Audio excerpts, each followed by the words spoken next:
Olá, bem-vindos ao nosso Deep Dive. Hoje a gente vai mergulhar fundo num evento que, olha, deu o que falar. O desfile militar chinês de 2025. Oi!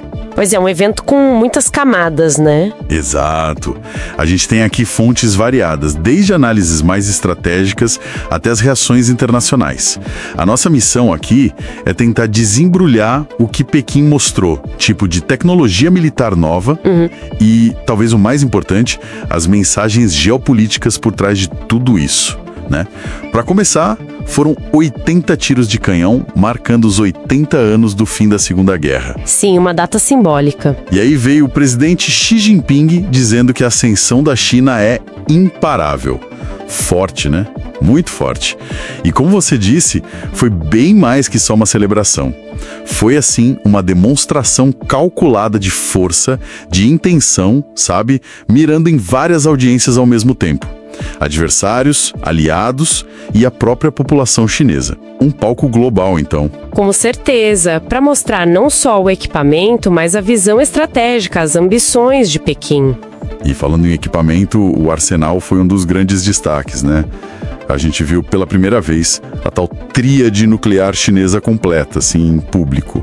O que isso significa na prática, além de mostrar os mísseis e tal. Olha, isso é fascinante porque pode sinalizar uma mudança fundamental na doutrina nuclear deles. Historicamente, a China sempre falou em dissuasão mínima, né? Ter só o básico para responder um ataque. Certo, o suficiente para retaliar. Isso. Agora, mostrar ICBMs, mísseis de submarino, bombardeiros com capacidade nuclear, tudo junto sugere uma evolução, talvez para uma dissuasão limitada. Dissuasão limitada? Como assim? Mais flexível? Exatamente. Implica ter mais opções, talvez até a capacidade de usar ou ameaçar usar armas nucleares em cenários mais contidos, não só naquela retaliação total. Algumas análises veem isso como resposta à pressão militar dos Estados Unidos. Entendi. Então, uma mudança de postura mesmo, não só de capacidade. E tiveram mísseis específicos que reforçam essa ideia, certo? Sim, sim. Especialmente os ICBMs, os intercontinentais, o DF-61, que parece ser lançado de plataforma móvel, com alcance global, e o DF-5C, que é uma versão modernizada que pode levar múltiplas ogivas, até 12 MIRVs. 12, nossa. E MIRV é aquele que se divide em vários alvos, né? Isso, veículos de reentrada múltipla independentemente direcionáveis. Eles são feitos justamente para sobrecarregar as defesas antimísseis. É uma demonstração clara de capacidade de segundo ataque, de conseguir penetrar defesas. Impressionante essa capacidade global e de superar defesas. Mas as fontes também falaram muito de ameaças mais regionais ali no Indo-Pacífico. O que apareceu para essa área? Aí entram outros mísseis importantes, o DF-26D, que ganhou aquele apelido, né, de assassino de Guam, porque o alcance dele permite atingir essa base americana super importante lá no Pacífico. Ah, sim, o apelido já diz tudo. E, claro, um míssil hipersônico DF-17. A velocidade dele e a trajetória que ele faz, manobrável, são vistas como um desafio direto para sistemas como o THAAD. Aquele sistema de defesa que os Estados Unidos têm instalado em aliados na região, né? Tipo Coreia do Sul. Exatamente. O THAAD, defesa terminal de área de alta altitude. O DF-17 complica muito a interceptação. E tudo isso junto reforça aquela estratégia de negação de área, o HOAD, que a gente sempre ouve falar sobre a China, certo? Basicamente tornar perigoso para forças inimigas operarem perto do território deles. Perfeito. É um pilar da modernização militar chinesa, ainda mais pensando em cenários como Taiwan, por exemplo. Mas olha, além desses sistemas mais, digamos, convencionais... Se é que dá para chamar assim? Pois é, teve um foco bem claro em tecnologias do futuro, sabe? Vimos drones submarinos, menções a armas a laser nas análises, até cães robôs para logística ou reconhecimento. Cães robôs. Interessante. E aqui entra um ponto que parece fundamental, que as fontes destacaram bastante: a estratégia de fusão civil-militar. Como isso se encaixa nessas tecnologias futuras? Essa é uma abordagem estratégica para acelerar a inovação, principalmente em áreas como inteligência artificial aplicada a armas. A ideia é usar o dinamismo do setor privado chinês, das empresas de tecnologia, para impulsionar o desenvolvimento militar, driblando, em parte, as sanções e restrições do Ocidente à exportação de tecnologia sensível. É quase como um jeito de usar o sistema comercial para avançar na área militar de ponta. Uma forma de acelerar a corrida tecnológica por um caminho diferente, então. Mas o desfile não foi só sobre hardware e futuro, né? Foi um palco geopolítico muito claro. A lista de convidados deu o que falar. Vladimir Putin e Kim Jong-un ali, do lado do Xi Jinping. Nossa, sim, isso foi interpretado por muita gente como uma demonstração pública de um alinhamento cada vez maior, sabe? Talvez a formação de um eixo informal para contestar a ordem global liderada pelos Estados Unidos. Um contraponto visível. Visível e intencional. E o contraste foi a ausência de líderes ocidentais de alto escalão, e a reação de Taiwan também foi bem forte, né? Acusando Pequim de usar o desfile para fazer guerra cognitiva. Guerra cognitiva. Explica um pouco melhor isso nesse contexto. É basicamente uma disputa por narrativas, por percepções.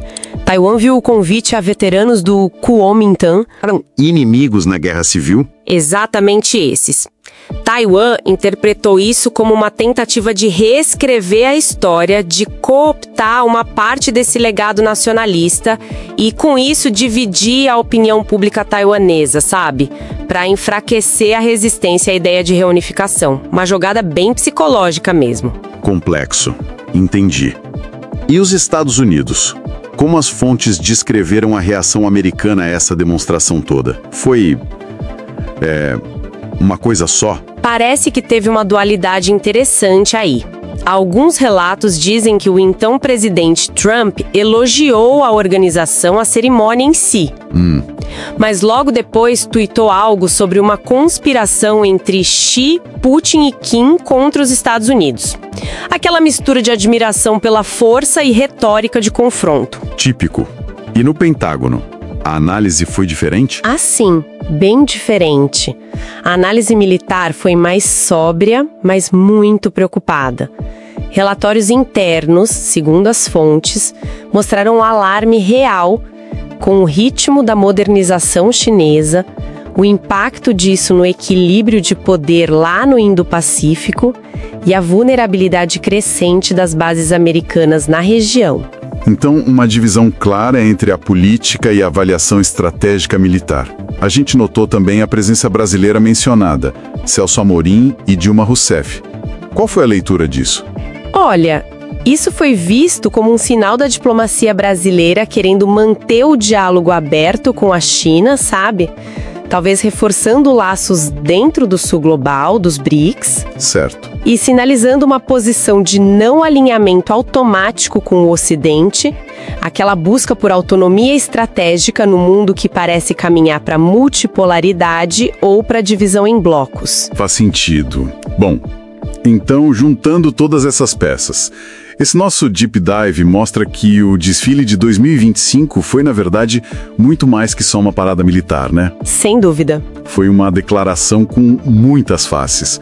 Mostrou um poderio militar cada vez mais sofisticado, tríade nuclear, hipersônicos, foco em IA, e, ao mesmo tempo, mandou mensagens geopolíticas bem diretas sobre a ambição da China de remodelar a ordem internacional. Tudo alinhado com aquela meta deles para 2049, de ser potência militar de classe mundial. Exatamente. E para fechar, talvez um pensamento para a gente refletir. O desfile mostrou o equipamento que a China tem hoje. Mas aquela estratégia de fusão civil-militar, especialmente no campo da IA, levanta uma questão bem séria, né? Sugere que a China pode estar criando um ecossistema para desenvolver futuras armas autônomas baseadas em IA, num ritmo e de um jeito que os controles de armas tradicionais e as sanções do Ocidente talvez não consigam acompanhar ou restringir. Que implicações isso tem para a estabilidade global e, mais fundo ainda, para a própria natureza da guerra no futuro? Fica aí a questão.